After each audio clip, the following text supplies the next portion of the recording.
Hi, I'm Juliet Parker, the Director of ALNAP. Welcome to our Learning Curve event, Locally Led Evaluations, Value, Feasibility and Steps to Action. We're delighted to have you join us. Locally led evaluation is an essential but often overlooked dimension of localization, and bringing it to the forefront requires meaningful dialogue about its value and the practical steps needed to advance it. Working on ALNAP's recent paper, Learning to be More Locally Led, we witnessed growing energy and momentum to move the localization agenda forward and to ask ourselves whose evidence matters. However, this momentum hasn't extended to locally led evaluations, where challenges around time, access, incentives, and prioritization remain. Today, we'll explore where you and your organizations see yourselves on the spectrum of locally led evaluation and what it will truly take to move from discussion to action, translating localization into this crucial aspect of humanitarian response. We want to note that sadly, one of our speakers is unable to join us today due to the recent events at USAID. We recognize these are challenging times, so we're especially glad that you've made the time to join us today. I'm very pleased to introduce our co-hosts, Alison Simile, the Meal Advisor for CRS and co-chair of the Humel Community of Practice based in Washington, D.C., and Hana Abul Husn, Senior Research Officer at ALNAP. But first, let's hear some recorded insights from an independent evaluator based in Uganda, who we interviewed for the paper.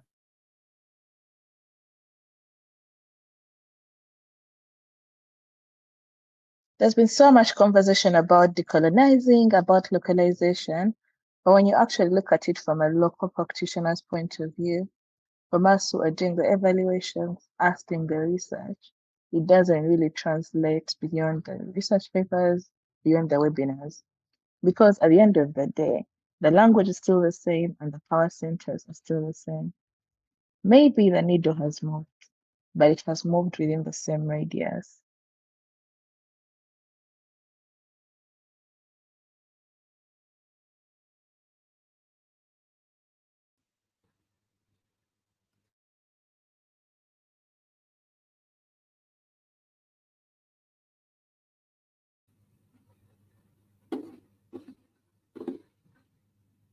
Hello, sorry, having some technical issues with my computer. Hi, everyone. You can hear me now, Molly, just to check? Okay, so hello, everyone. As Juliet said, I'm a senior research officer at ALNAP, and I want to start off with giving a really big thank you to everyone who supported the paper, from all the key informants whose insights are the backbone of the paper, to our peer reviewers who gave us a lot of thoughtful feedback, and our whole team at ALNAP. Over to you, May. Good morning, afternoon, and evening, everyone, wherever you're logging in from at this moment. My name is May Albiento, a research officer at ALNAP who worked with Hana on this project. And we're happy and excited to be discussing it with you today. To start with, Hana, when you started thinking about this paper, what were the questions or ideas you wanted to address?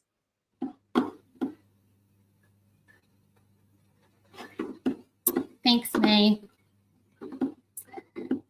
So to start with, we had a lot of conversations with members of ALNAP's network. And we were recognizing that they are all at very different starting points on the issue. From there, we started by asking, what does locally led evaluation mean? How can practitioners conduct or support it in humanitarian contexts? And while our paper does it to a certain extent, this event is also an invitation to continue to collectively share more of those actionable insights, recommendations, and resources that relate to locally led evaluation.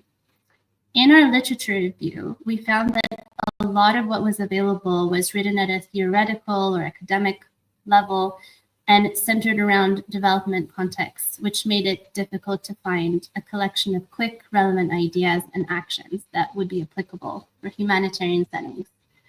With more conversations with evaluators and consulting firms and commissioners, we were able to form a picture, and we used their insights to try and reflect what locally led evaluation can look like and its place in challenging contexts. One of the things that I enjoyed in this process was speaking with and listening to the ideas of the evaluation stakeholders we interviewed, and also who were present in the webinars and conference presentations we did. What was your most significant insight from those interactions? I think that a key realization was that locally led evaluation exists on a spectrum. And we felt that, as with most complex issues, a lot of the perspectives we were hearing were shaped by personal and professional experiences, and it really influenced what people saw as the most important elements of locally led evaluation. So we think it's not about a single rigid definition, but about recognizing the different ways that it's interpreted and applied. The idea is that after situating ourselves on the spectrum, instead of just asking, what does this mean, people can move to, why does it matter? And then we can think about, how do we actually do this? Or even, how do we get out of our own way? So for example, an evaluation might incorporate 1 or 2 community-driven questions. It might be designed specifically to support community learning. It may involve also a team with varying levels of closeness to the affected population. It may also use approaches rooted in local knowledge, cultural context, and preferred communication styles for the people involved, or a mix of any of those elements. Recognizing where we sit on this spectrum will help us move forward with this work. So from there, we developed a framework to bring these ideas together. And we created a shared foundation, hopefully, for discussing this topic. At the core of that framework are guiding principles. And May, you did a lot of work to identify those. So could you tell us how you narrowed it down to the 4 principles in the framework? As you mentioned earlier, Hana, there's not a lot of literature yet on locally led evaluations, and there's very little, if there is at all, focus on humanitarian contexts. So we had to turn to literature on related themes, most of which were written by Global South evaluators and researchers. For example, participatory and community-led approaches, culturally responsive and indigenous evaluations, and knowledge and evidence creation. From these themes, 4 principles consistently emerged. The first one is engaging in ongoing reflection and reflexivity, which is part of what we are inviting our audience to do today. Second is putting the leadership and ownership of local stakeholders at the center so they can define their own goals and priorities within the evaluation process. The third is recognizing local knowledge systems and ways of knowing as valid. And lastly, promoting justice and equity, particularly in partnerships among evaluation stakeholders. These 4 principles represent what a locally led evaluation could look like at a minimum when thoughtfully implemented. So for example, one key informant shared that their personal set of principles on this issue guided the kind of assignments they accepted. But I remember, Hana, that even when we had principles laid out, we always came back to the question of, so what? So what if evaluation stakeholders pursued locally led evaluation? What would they gain from it? So I'd like to circle back to you on this, as this was one element of the framework that we struggled to pin down. Yes, absolutely. We found that this was really critical to the conversation. As people opened up to us about their experience with pursuing or being part of locally led evaluations, it became clear that after defining what it is, the next step is to understand why it's important to each of the evaluation stakeholders and that they need to do a lot of this work themselves. Having the reflection process through which you identify and clarify to your team, your organization, or yourself, why are you doing this work? And we highlighted the value that came out of the experiences that people shared with us to give others a starting point. And that's what you can see in the visual. One of our other ambitions with the paper was to find ways to make it accessible to different evaluation stakeholder groups, which we categorized as commissioners and evaluators and communities for simplicity's sake, though we know that the groups are not so clearly cut up in reality. So they can play multiple roles, and we know that they have different levels of power in different contexts. If I am, for example, an evaluation commissioner wanting to engage in locally led evaluations, what can I do in my role? What are the power dynamics that I should consider to make those decisions and to shift and align more with the practice of locally led evaluation? And equally so, if I'm an evaluator, whether local, national, international, however I'm defining myself, or a community member, there's a part for everyone in that. Yes, and we also wanted to bring across the issues that we most often heard evaluation stakeholders grapple with. So as we moved further in our thinking on this, we dedicated a part of the paper to where locally led evaluation sits within ongoing debates and practices within the evaluation field, particularly in humanitarian settings where there's major funding cuts and reduced access to affected populations and local evaluators. And then there are also the broader dilemmas that evaluation stakeholders need to navigate through, including preferences for evaluation methods, for example, of whether to use RCTs or qualitative participatory approaches. And other major themes that came out included like expectations about quality and rigor of evidence, rigid recruitment criteria for evaluators, as well as ethical considerations and risks. But I was particularly struck by what one of our key informants said, that it doesn't matter what method you use in the evaluation, because any method should be able to respond to the four principles and include elements of being locally led. And that, I think, is the challenge for all of us. So now I hope the next question in our audience's minds is, where do we start? Yes. And honestly, we structured, yeah, thank you, May. So we did struggle with how to structure this part of the paper. It was really difficult to find a way to show all the different actions that stakeholders could take while keeping the paper concise and practical enough that people would use it. We wanted to reflect different perspectives and highlight that you could be flexible with this, that you can mix and match approaches. And we grouped some of those actions into longer term strategies. So you will be able to see those strategies on the slide. And you'll find that there are 3 overarching groups. They're on the screen for you to look at. And I'll give a few examples of what might fit under these different areas. So if I'm a commissioner, I might rethink how I use consultant rosters. Where are they the best fit? And where can I expand my recruitment pool? Do I have the right procurement processes and the team capacity to bring in new partners and to support them effectively? If I'm an evaluator from the start, can I structure my budget proposal around forming a locally led team? Can I factor in context appropriate methods, community collaboration, and the time to build those relationships? Of course, we know that depends as well on having a receptive commissioner, but there's something that each of us can do. We also emphasizing that tapping into existing evaluation associations and their resources is really helpful in building the know-how. They have also great tools available and resources on offer for evaluators. We also know that there are different types of guidance that look at community members' own assets, the questions that they can ask. Who are the evaluators that are coming into our communities? What do they know about our context? How do they ensure that the evaluations add value for us? So ultimately, we think relationships are at the heart of all of this. Investing time in stronger connections across all these different evaluation stakeholder groups, playing to our strengths, letting go of control where we need to, and focusing on shared learning will open up a lot of new possibilities.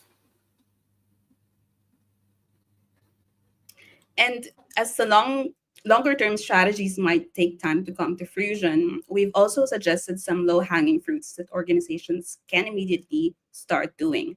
And we've mapped them onto the stages in evaluation, from planning to implementation to reporting and using the findings, so that it will make it easier for you to incorporate in ongoing or upcoming evaluation exercises. We've laid out examples of simple but practical steps that you can take, such as including local language requirements, or more particularly, requiring the presence of a team member who is knowledgeable in the language and culture of the community, in consultant TORs, or involving communities in the planning and implementation of dissemination events of evaluation results? And what about sharing authorship or spending more time, whatever phase your evaluation is in, with the community at the center? In the paper, you'll find resources and linked examples showing how others have tried out various actions for inspiration. Finally, Hannah, with the paper now published, what's the main message you'd like people to take from it? Well, we definitely want everyone in the audience to take this event as an opportunity to reflect on your own role in advancing locally led evaluations. Where do you currently sit on the spectrum? What concrete steps can you take to move your work forward? And I hope that this work can help evaluation stakeholders we have with us today to identify actionable change that they can commit to, whether big or small. And of course, it's an invitation to share your thoughts and your questions with us. We really think that change will happen when we each take responsibility for moving the needle forward. So before we listen in on the guest discussions that we've got today, we'll turn over to another recording of Mihir Bhatt, one of our peer reviewers and director of the All India Disaster Mitigation Institute. Thank you.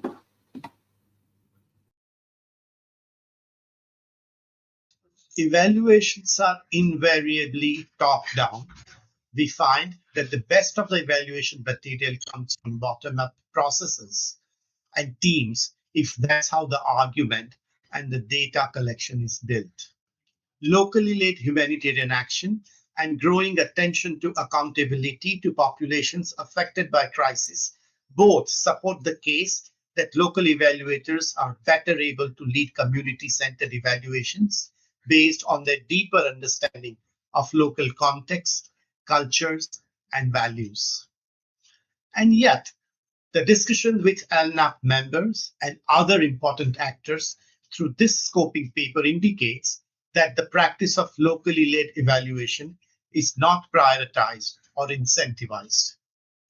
This is regardless of the potential for local evaluators to better facilitate access and build trust among those who are central to the evaluation, to handle the complexity of humanitarian settings, and to conduct simply and timely evaluation methods, practices, and tools, while also integrating evaluation use across wide-ranging stakeholders, including those who are affected.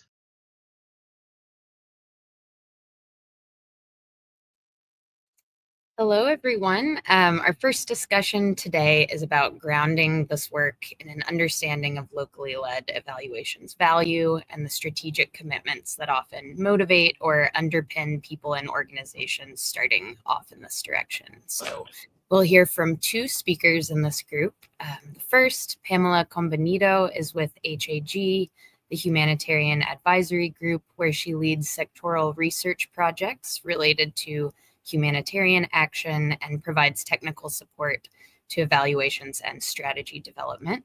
We'll also hear from Linda Öhman. She's the head of MSF's Stockholm Evaluation Unit. She has 20 years of experience working in the humanitarian and development sector, mainly in positions related to program implementation and management with a range of different actors, including both NGOs and intergovernmental organizations. So let's dive right in. Pam, together with your colleagues at HAG under the Power, People, and Local Leadership Program, you've authored a vision paper toward an equitable humanitarian knowledge and evidence landscape, and the report Making the Results of Humanitarian Evaluation Accessible to Communities, Why It Frequently Fails, and What to Do About It. So what insights would you say your research has revealed about the value of communities, local evaluators, or organizations leading in evaluations? Thanks, Allison, and hi and good evening, everyone from Manila. And thank you, Hannah and May, for the presentation. We at Humanitarian Advisory Group have been using the insights from your report to also rethink our approaches to the way we do proposal writing and really work with our colleagues from different countries. So these questions that you posed to me, Allison, we've heard this time and again. Put more bluntly, it's asking why local, or rather, why not local? And this has been at the heart of the work that we're doing, measuring the progress of localization since 2017. So the research reports that you mentioned are part of our attempt to answer this question. We wanted to understand why certain voices struggle to be heard, and just as importantly, why certain voices dominate in the sector. We worked with donors, humanitarian organizations, and decision makers to help them critically examine whose knowledge counts, why that is the case, and what needs to change. Because the evidence is clear, effective humanitarian responses require multiple types of knowledge. So to answer your question, I'll highlight two key insights. First is that evaluation findings often fail to reach the communities they are meant to serve. So for the evaluators in the room, and I assume most of you are, think back to the last time you were able to share your findings directly with the communities that you consulted. How often does that happen? So one of our studies that you mentioned around making evaluation findings accessible, we found out that when local organizations lead evaluations, they are far more likely to communicate results in accessible formats and local languages. And that means insights aren't just generated, they're actually used to inform change. And some of the consultants that we spoke with said that this builds confidence and ownership in the projects that they work with, and challenge the outdated assumption that it's the evaluators who hold the ultimate understanding of the issues. So this is what it looks like when evaluation has that direct, tangible impact, when it doesn't just extract knowledge, but strengthens those who hold it. Second is that locally led evaluations, we found, strengthen long-term learning and accountability. We found that when local organizations or local consultants conduct evaluations, they retain that institutional knowledge, allowing for continuous learning and adaptation beyond a single project cycle. This is particularly important in many places, such as Asia and the Pacific, where tacit knowledge transfer through interpersonal relationships and informal decision making is often the dominant form of knowledge management. So external evaluations come and go, but locally embedded knowledge stays and evolves, ensuring that learning has that lasting impact. Of course, I could go on. I'm sure that the audience here also has a lot of evidence to show the value of locally led evaluation, and a lot of evidence to show from efficiency to value for money, all of these things that make me roll my eyes. But in the interest of time, I'll leave it to these 2 points. And while this question, why local, is valid, maybe it's time for us to also ask, what will it take for local evaluations to be the default, not the exception? So I'll leave it at that. Thanks, Allison. Thanks, Pam. And that point about learning over compliance really resonates with me. Despite the clear value, I know many stakeholders face dilemmas when implementing locally led evaluations. As noted in the ALNAP paper, these may include method preferences, quality and rigor expectations, rigid recruitment criteria, access to affected populations and local evaluators, and ethical conduct and risk considerations. Quite a long list. Linda, from your experience at MSF, how have you considered these dilemmas? Yeah, thanks very much, Allison, and thanks everyone for tuning in today. So, our situation, I would say, is probably pretty different than many other evaluation units. And in reality, some of those dilemmas that you list don't actually apply to us, because MSF, we're not donor funded, except for in very few exceptions. So the sort of standard external accountability, or the call for external accountability from bilateral donors, isn't something that we're faced with, which leaves us a lot of space for gearing our evaluations towards learning and gearing them really towards the specific needs of the organization. But okay, and doesn't have that like whip from behind from donors who might require them. So for us, some of the things that you mentioned aren't really and haven't necessarily been a problem in thinking about this. They haven't created dilemmas for us.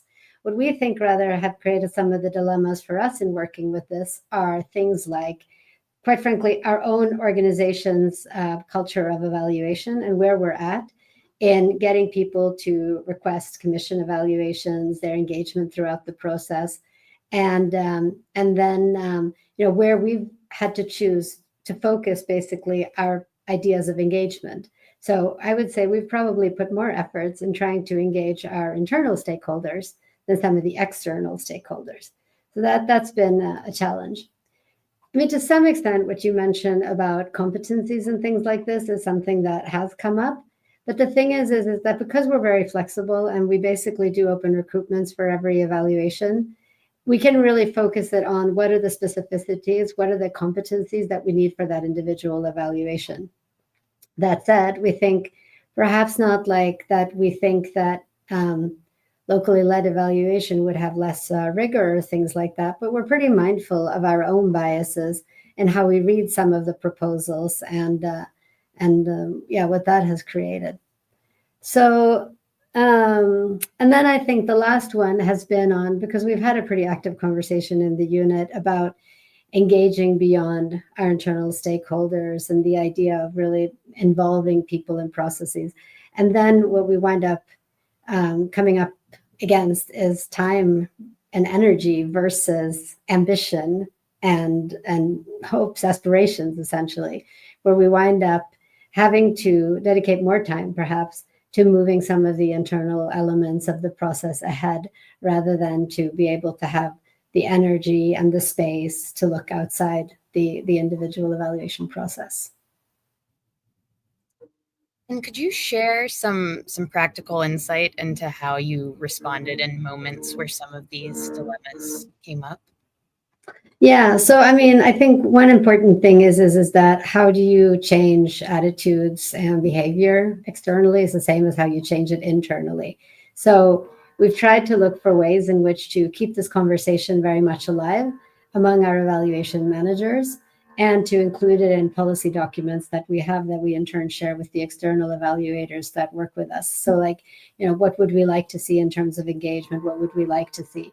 And some of the evaluation managers in the unit have just been more active in trying to look for opportunities and take opportunities when they've been made available. So basically being pretty opportunistic. Then when it comes to this idea about really scoping out an evaluation and thinking about what is the priority, what is the main aim of the evaluation, of course, there are times when it's very obvious that an evaluator based in the country where the evaluation is taking place is better for the sake of perhaps context knowledge, or because, as somebody in the chat here mentioned, is like, how do you work longer with the findings? So how can you stay on? And that has a cost element too, not in the sense of like that evaluators based in countries where the evaluations are taking place should have lower fees, but travel costs are fewer. And there will be times where for us, it's much better if somebody can come more than once, more than that, like 1 week of data collection, and rather like actually stay on, be available for follow-up meetings, be available for strategic platforms that are taking place, things like that. So that's, addressing our own biases, thinking about what these things actually mean, being clear about what it is we want out of an evaluation, what is going to be the competencies that are most important, but also, having dialogue externally. And one of the things that, we're concerned about and we don't want to fall into a pit trap of is like a sort of more checklist or a tick box thoughts about representation, and to think about that as well, and to consider that, because we've definitely had evaluators based in countries we've worked with say, I don't want to be deemed or pegged as a local evaluator. Like, why don't I have the possibility to work anywhere and everywhere where I would want to? So we've also been mindful of like some of the language around this space and how we think about that. Thanks, Linda. Great point about language. Lastly, Pam, maybe you can tell us more about the reverse tender you posted on LinkedIn, where you set criteria for your ideal funders. In your post, you highlighted the importance of putting affected populations at the center and local leaders in the driving seat, requesting funders to provide flexible and high quality funding in alignment with the values brave, curious, generous, nimble, and embracing. Has this connected you with the right funder yet? Yeah, thanks, Alison. Really important question, especially during this difficult time. Our goal with the reverse tender was really simple. We wanted to flip the script. Can we try to reverse that power that exists in the system that we've been discussing as well, where it's very much skewed? So we wanted to challenge that by putting out a call. Not for funding, but for the right kind of funding from the right kind of partners. So we ask for funders who are brave, curious, generous, nimble, and embracing, those who are willing to invest in research that truly centers affected communities and national and local leaders. We wanted to see if this approach could surface those funders who are ready to shift the dial toward more equitable humanitarian research. So have we found the one yet? Not quite, but we're still searching. And now more than ever, I think it's the time to disrupt business as usual. If we want to have a more equitable and accountable humanitarian system, we need to challenge how learning activities such as research and evaluation are funded and gets decided, or on what's the agenda. Of course, if this resonates with you and you're looking to support more equitable humanitarian research, would love to connect. But for evaluators, I think one key takeaway from this process that we've experienced is how can we also flip the script? So how can we have conversations with commissioners or with funders about what we also envision in an evaluation? So what are some of our non-negotiables, for example? So that's really an ongoing conversation for us, and still, I guess, a learning process for humanitarian advisory group as well. So thank you. Thanks so much, Pam and Linda. I'm biased, but I think you've made a really convincing case for flipping the more traditional top-down approach to evaluations. And I really appreciated that you focused in on the how we get to truly locally led evaluation work by sharing some practical examples and real-world dilemmas to work through when implementing. So now we're going to listen to a clip from Kassem of 360 Consulting, where he describes for us what makes for a successful partnership between commissioning agencies and local evaluators. Learning from the experience of the last decade in the context of fragility and protracted crisis, I mean, a couple of issues popped up. It's very critical for the commissioning entity to establish the rapport and the established trust with the local evaluation entity and the evaluation team, capitalizing on their methodology and approach and their competencies, as well as their local knowledge and cultural sensitivity and cultural understanding. And managing the relationship with them as on a peer relation with high level of trust, rather than a kind of policing them with that stick of compliance to our standards and rules and procedures at the expense of the reflections and the learnings that can bring. Evaluation should bring with it a high level of learning. Evaluation should be reflective. Evaluation should allow for space for people to reflect with the commissioning entities and with the communities and with the intermediary actors. So the more space is allowed and open for reflection, the more space is allowed and open for learning.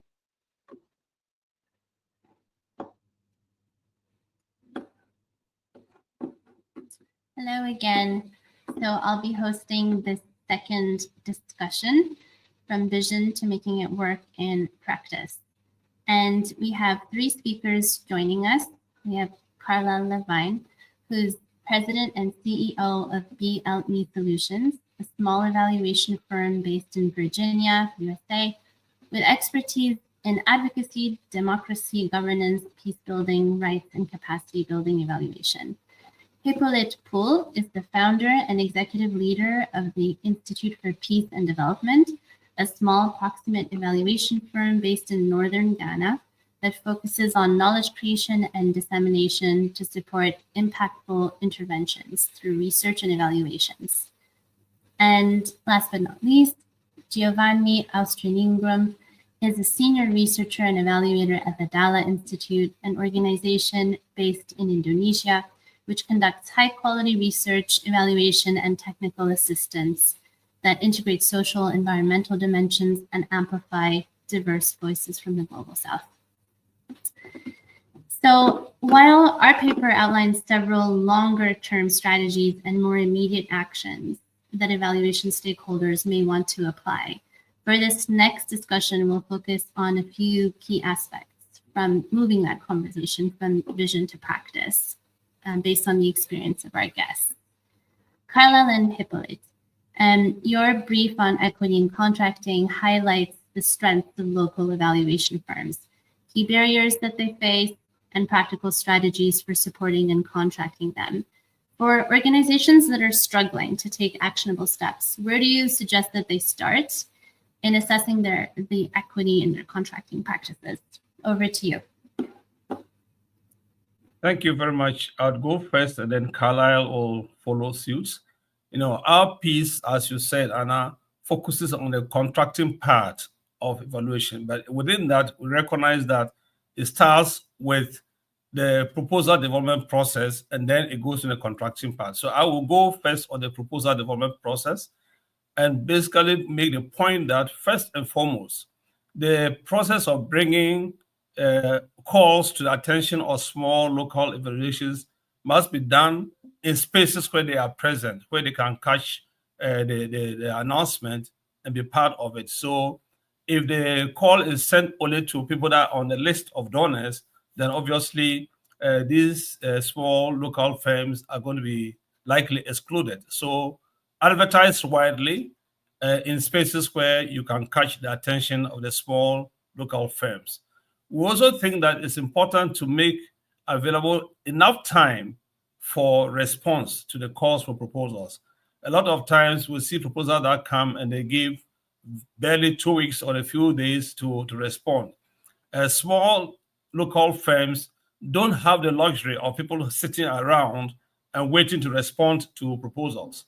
And so they need time to reorganize, readjust, realign their work so that they can spend that time to support the work.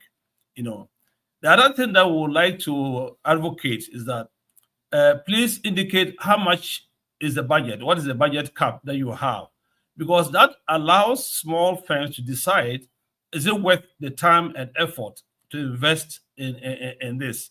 It also allows them to decide, will we be able to cover all the expenses based on the methodologies we choose? In other words, they're able to right-size their methodologies so they can actually respond adequately to it. And then also to determine what kind of resources should we be bringing on board.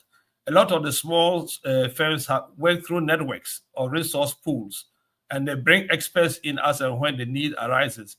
And these experts don't come cheap. So they need to know how much money is there that will support this kind of work.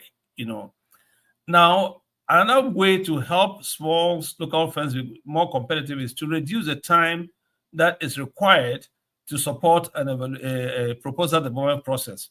Start with an expression of interest so that people do an expression on 2 pages, 3 pages, that's enough. But we've also seen cases where an expression of interest is actually more like a full proposal. That doesn't help small local firms to be able to do that. The other part is that the proposal should be fully funded, because small local firms spend time for the proposal development and spend time in the contracting processes. If this time is not paid, they don't have alternative sources to cover that time. So it's going to be ideal and acceptable and recommended that commissioners and funders are able to cover this time that is spent pre-contracting, which is going to be important. The other part that needs to be highlighted is transparency in the criteria for selection. What is the criteria for selection for selecting the people? Because this transparency allows us to determine, if we know the kind of people that are also bidding, for instance, that it gives an opportunity to start looking, okay, can we partner with some of them? Do we have to go for this? And so forth. So it's critical that we know who else is participating in this bidding process. We have 12 different points, and I'll just go quickly through them. The selection criteria should be clear, and allow us time to also build our teams together, and then also make sure that you respect our intellectual property rights, in the process. So if, for instance, we don't go into these assignments with empty heads and empty hands. We go in there knowing something and bringing some tools to it. So be able to respect that and value that is very important. A part of the challenge is so that we need also to have capacity to grow. So is it possible to fund some of the capacity needs? Perhaps some money for recruiting more staff, setting in place systems, doing capacity building for training, registration for networks, and so forth and so on. This becomes very important for us as small and local firms. I'll leave it to Caroline now to bring the contracting aspect. Caroline? Sure. Thanks for that, Hippo. That was super. So, it's a wonderful opportunity for evaluation commissioners to not only invest in an evaluation project, but also to invest in their evaluation consultants, whether a large firm based in the global north or a small firm based in the global south. So that's with that in mind that I provide my points. There are two key points with local evaluation firms, and they probably benefit any evaluation firm, to be honest. One is about payments and cash flow, and the other is about intellectual property. So when a small local firm, let's assume that it's small, is hired, they're probably engaged in a very small number of evaluation projects. And that means that any single project's payment schedule will have a big impact on their annual income. Therefore, it's important to ensure that there are not big lags between work time and payment time. So there are a couple of points we bring up in our paper. One is limit work that needs to happen before a contract is signed, because that's all time when work is being done and payments are not coming. The next is pay at least 20% upon contract signing. Give people a little bit of money up front to get their work started. Pay overhead, just as one would with any evaluation firm. And then if there are project delays, adjust the payment schedule so that the local evaluator still receives payments more or less when they expect to. The other point is about intellectual property. So evaluation firms' greatest asset is their intellectual property. And small firms with small staff rarely have time to produce products that they can share with others. So evaluation projects can help solve this in two ways. One is have a public version of an evaluation report that can be shared, and therefore the evaluation firm can show what it's doing. Also, do joint ownership and provide the opportunity to develop materials based on evaluation project learning later. And that way the small firms can showcase their work more broadly. Thanks for that. Thank you both. We've seen also some examples, and we talk about that a little in the paper, of terms of references that make contracting more accessible and equitable for local evaluators. Looking at the other side of that coin, though, what steps can local evaluation firms take to make themselves more visible to the donors and funding organizations? Over to you.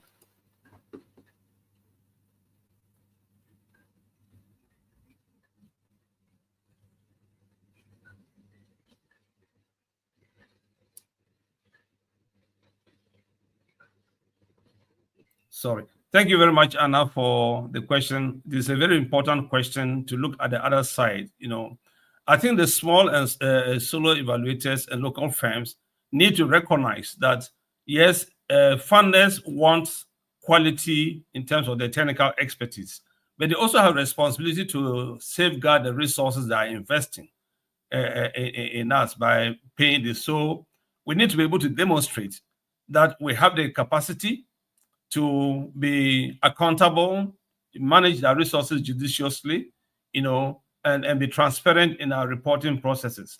That means that if you have a small local firm that is registered and legally recognized and has a capacity to contract, it gives some solace to the agencies that are looking for people to partner with for evaluations. If that agency has a board, the local agency has a board, that governs its a business, then it inspires confidence in the funders and commissioners to look out to them to partner with, Then if they have systems in place, and I have seen evaluations proposals that will say, you need to demonstrate that you can manage X amount of money. If you cannot demonstrate that, if you do not have the systems in place, so how do you have the strong accounting systems in place, accounting report, do you have a track record of doing that? That is going to be a source of solace as well to people who are seeking to put money into your work and help you to be able to do work like that. And then partnerships. Small local firms, as we say, do not have all the staff they need sitting around in the office waiting to be hired. Very often we have to leverage resources from other partners, networks. Be able to do that, be able to demonstrate that you have the capacity to go out there and get extra hands to come support your work is very important. In fact, we just participated in a process where we partner with the Dala Institute and then the Asuntos Institute in Argentina and Indonesia, working with us in Ghana. That capacity to demonstrate that being local doesn't mean that you cannot have the resources is very important. And I think this is what donors will be looking for in addition to the technical competencies. And I'm sure Carlisle will have something to add to this. Carlisle? I think you responded quite well to that. And in the interest of time, I'll let us just go right on. Okay, thank you for that. And we'll have a little bit time also later on for more questions and answers. So Giovanni, if I could turn to you, the Dala Institute has built a diverse network of consultants based in both the Global South and the Global North, with knowledge, experience, and critical perspectives on the Global South. Could you share a little bit about how you nurture those relationships, particularly given the time-bound nature of contracts, and also thinking of some of the comments we're having in the chat of the full evaluation process and the experience around it beyond just the report writing? Okay, thank you, Hannah, for the question. So at Dala, we approach our network of consultants not just as collaborators, but for specific projects, but also we see them as a part of broader purpose-driven community of practice. And after all, we work in the same space. So we think it's essential for sustaining relationships, especially beyond the constraints of the time-bound contracts. So one key way we're currently experimenting to nurture these relationships is through what we call praxis spots initiatives. So it's a very new and evolving effort at Dala. So previously, before this, we had informal spaces for sharing knowledge and experience, but they were less structured and not regularly scheduled. And we usually also share insights informally online through our LinkedIn posts, newsletters, and other social media platforms, and continue to do so. But with Praxis Spots, it represents an attempt to take this a step further by creating more intentional and structured spaces for collaboration.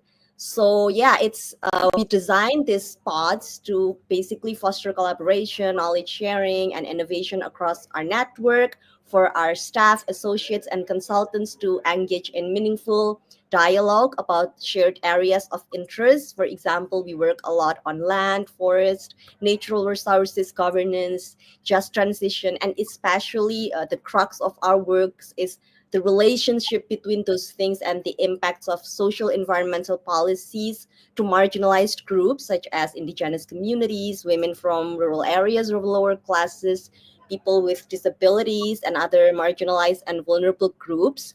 So we had the meetings and we agreed to exchange lessons learned, but we also want to keep it light and feasible, especially as many of us have already been busy with projects.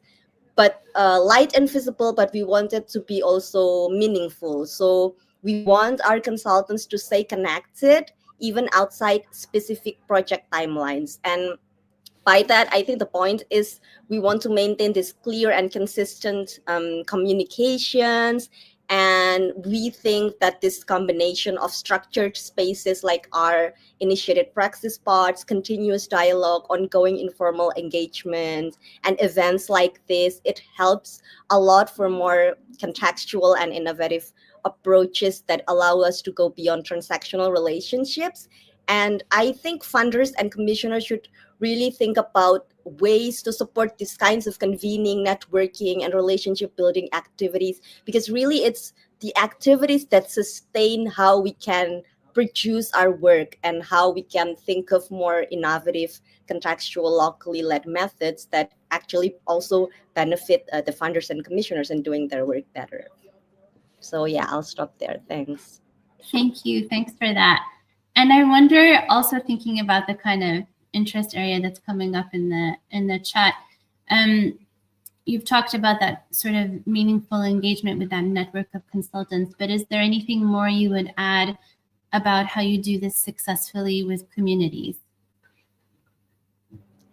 Okay, so there are 3 things we usually do and encourage for meaningful engagement.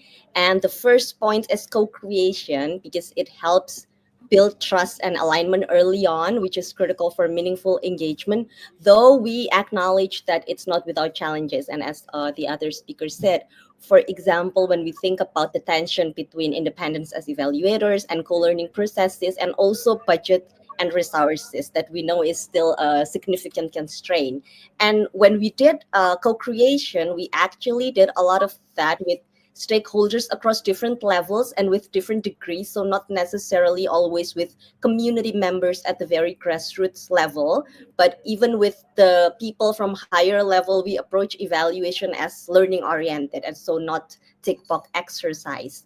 And yeah, usually due to contract terms, the co-creations and sense-making, collective analysis, they happen with clients, partners, project implementers, from CSOs to government bodies at national to local levels, whose projects or program we evaluate. So not many of our evaluation enable us to engage directly with community members at the very grassroots level, but also we have them.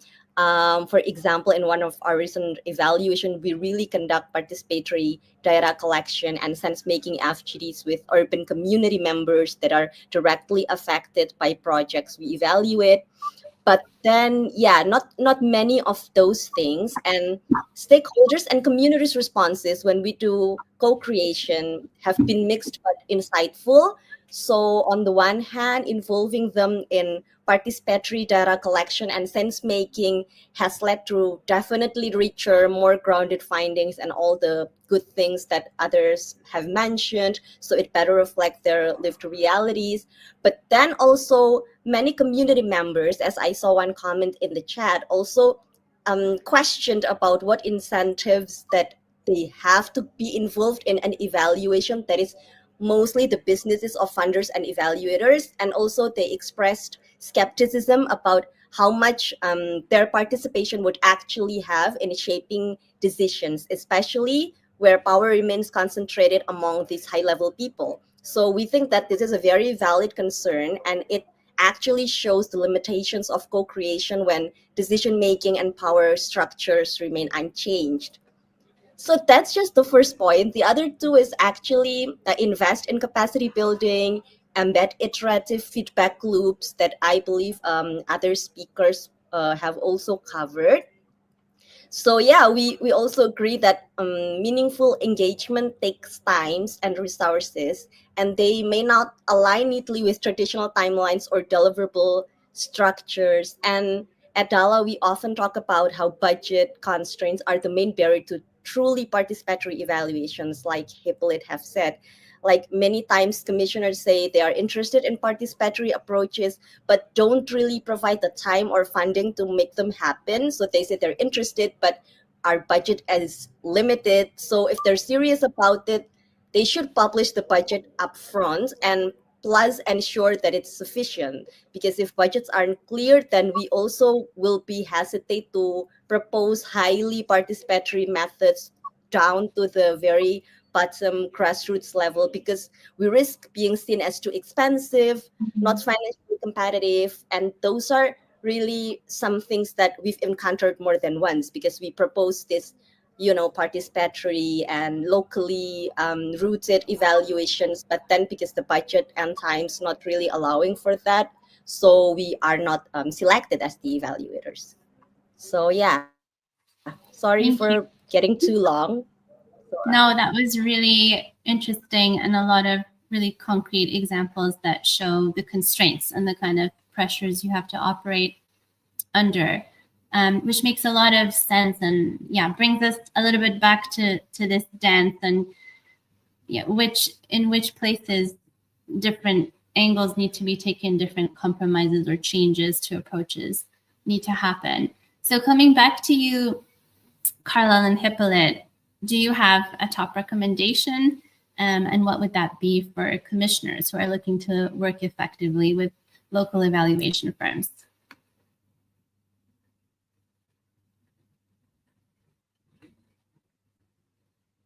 Caroline, want to go first?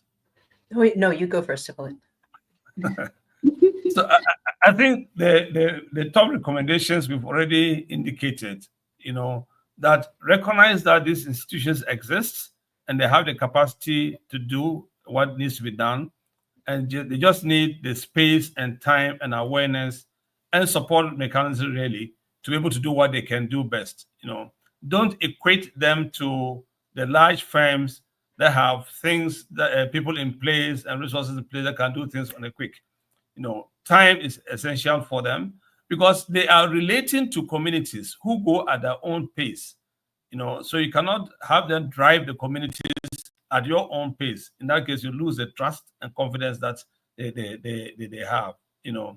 And also make sure that we have said already given the resources, but make sure that you also recognize that in terms of their ability to deliver, it should not be measured by how polished their work is. Small local firms don't have the time and resources to do very well polished work, but they have time to do very good work.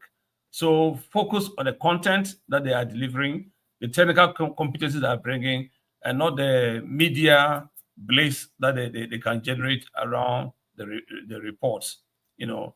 And thirdly, recognize that these people, because they are very close to the communities, they have a lot more at stake in maintaining their trust, and their reliability with the communities than an external actor might, have. So there are a lot at stake there. So make sure you respect that and help them to maintain those relationships. It's very important for them. Caroline? Thanks for that, Hippolyte. That was great. There's a little discussion going on in the chat, and I'll just highlight a moment of it, which is to say, if a funder wants to deeply understand what's going on in the context in which they're funding, you have to work with the evaluators who have deep understanding of that context, of the cultures, of the communities who are there, and only local evaluators can give you that. And therefore, you must invest in them. I would say, with the points that I was raising about making sure they get paid and on time and also get credit for the work, try standing in their shoes. Imagine what it's like to be part of a small firm. And what are the implications of saying, oh, could you just work a little bit before the contract starts? Or, oh, do you mind doing this extra thing? Or, like, oh, we're delayed 9 months. You don't mind, do you? Imagine what it's like to be in their shoes, to have bills to pay, and to just, to need to move on as any group does. And I think if we can imagine being in their shoes, then we can adjust our practices, because the things that are asked of evaluation firms that would never be asked if we stood in their shoes for a moment. Thank you. Those are all really great insights. And there's a lot there that we can put into immediate action in our respective practice and mull on further. After listening to these two rich discussions, we want to already get a sense from the audience of what more evidence and learning initiatives the sector needs to move this agenda forward. I know people have already been making suggestions of different angles to focus on, different questions they have in the comments, and we encourage you to do that. And if you have more questions that are directed at specific speakers, feel free to add those in there too. And we are going to give you a few minutes now to respond to our poll, where you can select multiple answers. And we also have a space for you to put in your own thoughts before we start the question and answer session. So it is a Menti poll, and you can go to www.menti.com, enter in this code. You can either scan the QR code or tap it into your phone or your browser.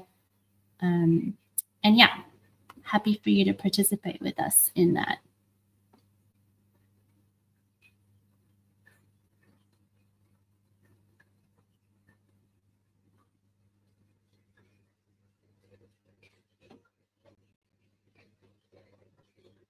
So the first question is around what more evidence and learning initiatives does the sector need to move to locally led evaluation, to move the locally led evaluation agenda forward? And we have a few responses coming in. We'll give people a minute or two to do that.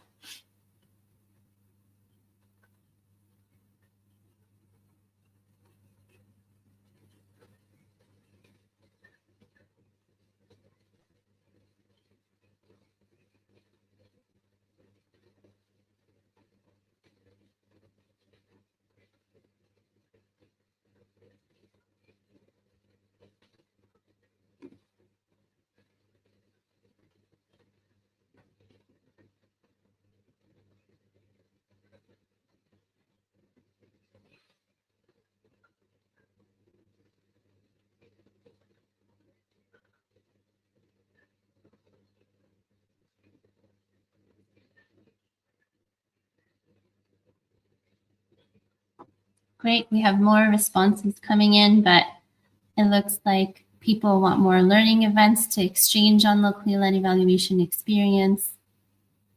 And as a close runner-up, case studies on locally led evaluation in different contexts. And then a little bit of, in the middle section, people want a database of locally led evaluation reports and resources, maybe more evidence and learning initiatives around ethics, quality and risk in LLE, the role of local authorities and leaders. And for some of you, it might be nothing on this slide, which is also perfectly fine. We have also an option for an open answer.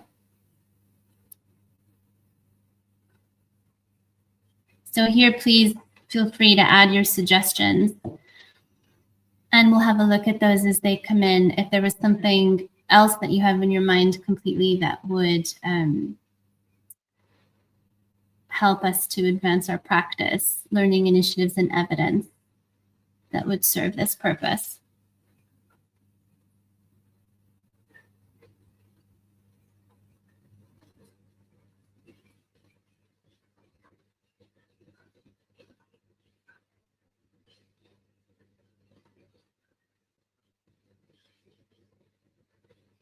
Okay, maybe we will look what gets put in there later on if people add their suggestions. But in the meantime, okay, we're seeing a few things coming in.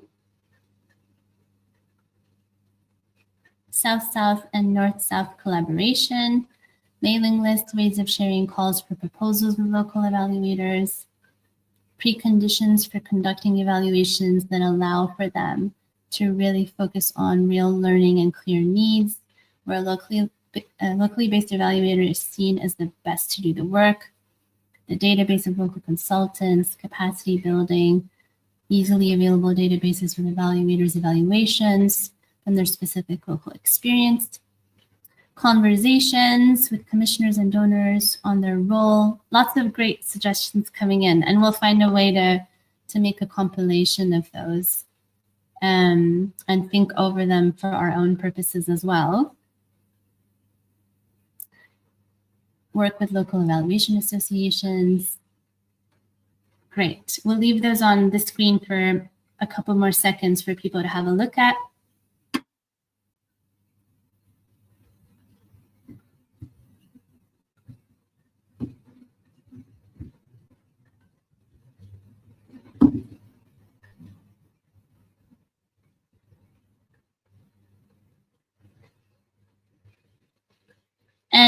we can now continue on. You're welcome to continue sharing your suggestions.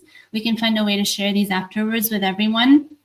And we'll just move on to the question and answer so that we have time to direct some of your questions to the guests. So I'm going to hand over to Allison. Thanks, Hannah. Lots of chat activity. We've got time for about 5 or 6 questions we'll try to get to. I know there are responses coming in the chat as well. First question to Pam from Elaine. What will it take for locally led evaluations to be the default and not the exception? Yeah, thanks so much. Yeah, I think there's been a lot of insights into the ways that we can do this, and the roles of commissioners, evaluators, and the whole ecosystem. I guess 3 points that I'd like to highlight. First is really the role of commissioners. So in one of the studies that we've done, there was an example there where they shared that it was the commissioner who asked them, like, okay, so what's your plan to share the evaluation findings back to communities? And that question really was a surprise to them because they were not expecting it at all. So the organization was really scrambling and trying to share the findings back to communities, and it really gave them a lot of lessons. And they were sharing with us how they've done it, but they could have done it better in a participatory way. So I think the role of commissioner is really, really important here. The other 2, the power and positionality piece that Linda mentioned as well. I just want to highlight that this is really important in the evaluation process, and a quick plug as well that we're currently updating the ALNAP guidance to using the OECD criteria in humanitarian evaluations. And we've heard it from a lot of people that centering power and positionality is very important in the evaluation process, because it affects not just the way we do evaluation, but the questions that are being asked. So how we understand these criteria, efficiency, impact, and all of that.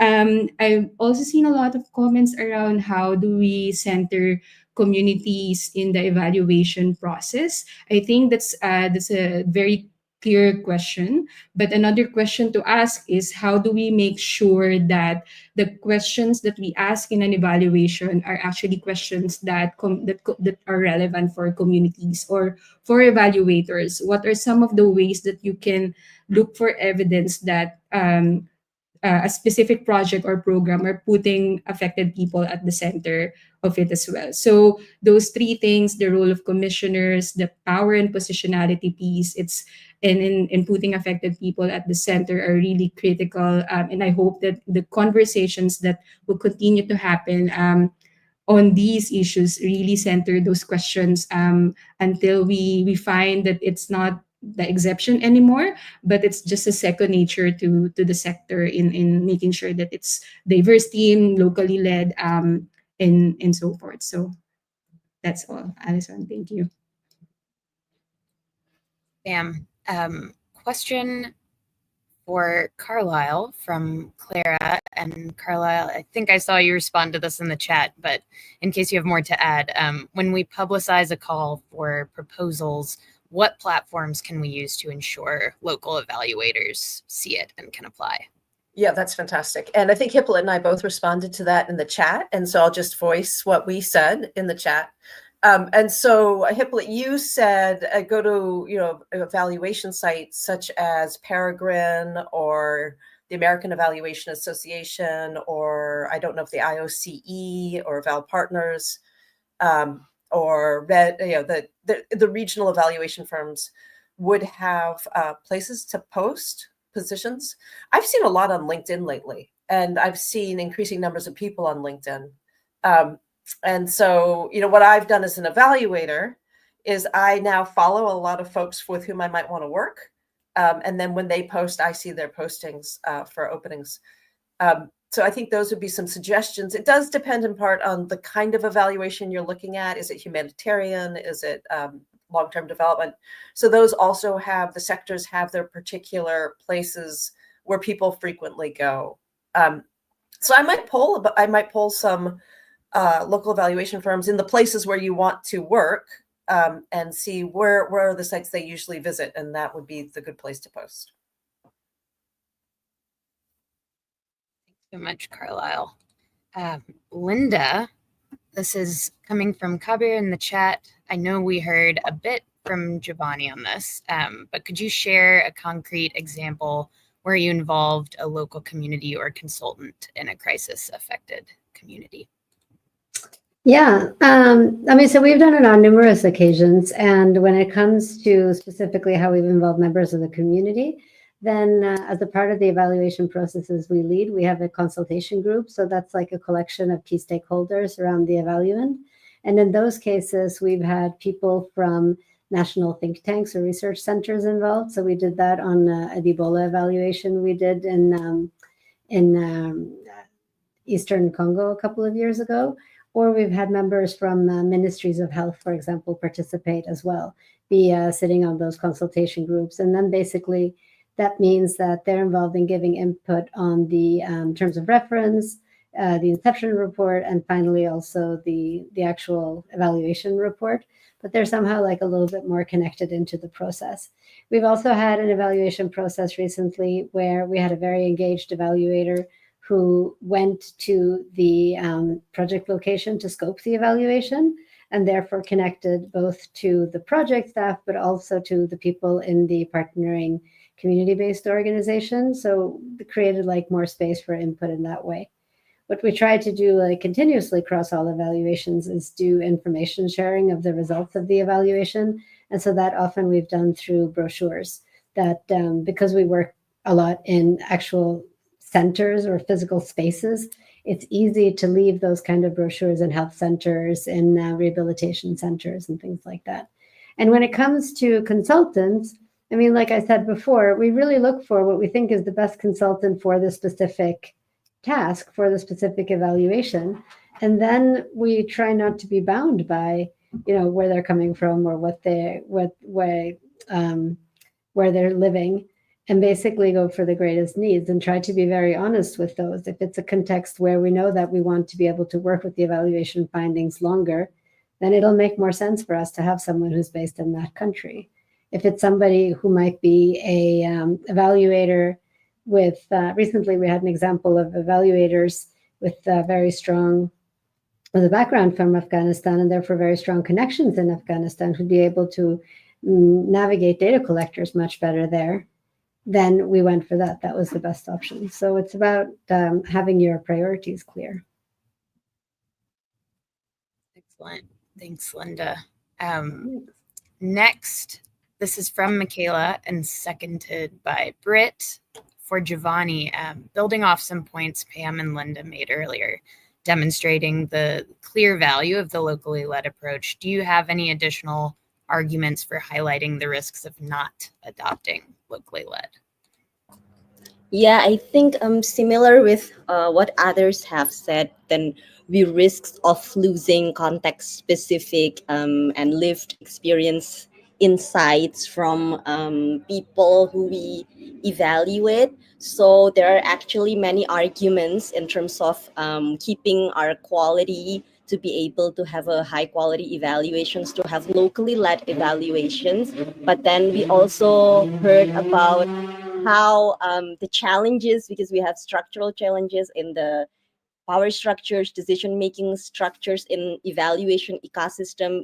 It's also risky to do it, especially from our perspective. For example, when DALA is also a small firm that we also have limited resources, we are not always able to access sufficient resources to do locally led evaluations or participatory processes. And we also don't want to take locally led labeling, as Linda said, lightly, because it's also a huge responsibility when we claim to do participatory or locally led evaluations. We have to make sure that it's really meaningful for the community and not just another extractive cooptations that, we just want to build our portfolio, but don't really think about how we could build meaningful engagement and feedback for the communities that we engage. Thank you. Thanks so much, Giovanni. I think we have time for one or two more questions. So many great ones in the chat. But the next question that I really loved was this point from Silva, and I'll pose it to anyone who'd like to answer. So if we talk about evaluation without questioning how evidence is used and produced, we can't get very far. And localization really requires a culture shift and a culture of localizing critical thinking and creating spaces for it. So how can we meaningfully contribute to this culture shift?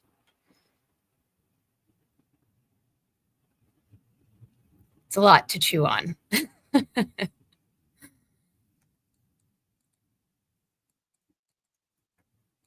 I can start a bit just really quickly. I mean, I think organizations like mine who have the possibility within their scope to think differently, it's a nice space to be in. That the fact that we have this possibility, and that at the end of the day, we are a high-profile NGO, and therefore, when we show examples of what can be done, it's also useful that we find spaces to share those examples, like we're doing today. So. But I recognize we're in a position of privilege quite often. Hippolyte, would you like to speak to that one? Or I could go, then you tell me who goes first, you or me. Go, Caroline. Okay. There have been, critical thinking happens everywhere, of course, and it's just a matter of, do we create space for it? Do we recognize it? Do we value it? And I found a long time ago, the Collaborative for Development Action, CDA, did their study on the folks on the receiving end of aid, and talked to folks on the receiving end of aid of their experience. And it was really interesting hearing what folks said. And when you talk to the folks on the receiving end of aid, they had a lot to share about investments made and whether or not they were beneficial to them. I think the more that we listen to, this was called the Listening Project, so you can look up the Listening Project on CDA's website. I'm sure it's still there. If we listen to what people on the receiving end have to say, then we realize we are silly not to listen to them. And that the only way that we'll ensure that our work is relevant and valuable and meaningful is if we listen. And I think maybe some humbling moments of hearing those testimonies from people on the receiving ends of aid would encourage us to make space to hear those voices more often. If I may add, I think at the end of the day, we all need to realize that whether it's humanitarian or whatever intervention we are leading, the real measure of that, the relevance, importance, is at the receiving end. Because what happens is experiential. So we can have all the indicators that we want about how we're going to make change happen. But if those experiencing the interventions do not feel that change has happened in that sense, then we would have ended up with nothing. Therefore, being able to see what change has happened, how change has happened, and in fact, how change can happen from that perspective, from their eyes, from their understanding, is critical. And that in itself requires that we have a cultural change, or be able to see things from their perspective and not based on the lenses that we impose on the situation. So it's going to be critical to change our way of knowing, our way of understanding the criteria we use for measuring success, and use that criteria. That requires that we listen to them, let them lead the definition of what success looks like. Otherwise, we'll be missing the boat. That's why after so many years of development interventions, we still find out that we're addressing the same problems over and over again, because the change we sought never happened. Thanks, Carlisle and Hippolyte. We have one more question, and I'll leave this similarly open to everyone. So apart from having local evaluators, how can humanitarian evaluations be more locally led? I was going to speak to that, but maybe from like a slightly different angle. I just, I wanted to speak to what we all know is happening right now, that there's huge changes taking place in the aid sector, and these ideas of efficiency. And we've talked a lot about, ways to engage people, and being aware of that engagement takes time and energy.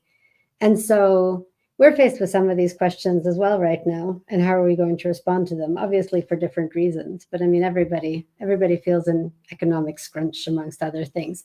And one of the things that I've been sitting and writing in my notes now these last days is just to make sure that what we've seen, like what I spoke to before about where I consider us in a privileged position to be able to do things, just to make sure that we keep an eye on those things and keep remembering that they're important, and don't know what not to change. The good examples that we're have been able to generate, the places where our energy has contributed to something important, just to make sure that in this kind of growing space of efficiency and financial crunch and all these kind of things, let's just keep an eye on the fact that we're easily self-critical on that we haven't come far enough, but we have come further than we were, say, back in 2017. And so just to keep that space as much as we can in these trying times. Thanks, Linda. I think that's a great positive message to end on. And I will hand it over to Hana to wrap us up. Thank you all.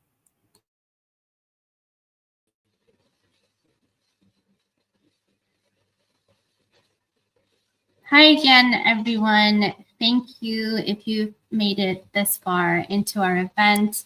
We really enjoyed putting this together. Thank you so much to all the speakers, the guests who dedicated a lot of time and a lot of back and forth with us in preparation, and to everyone in the audience for setting aside the time as well to be with us.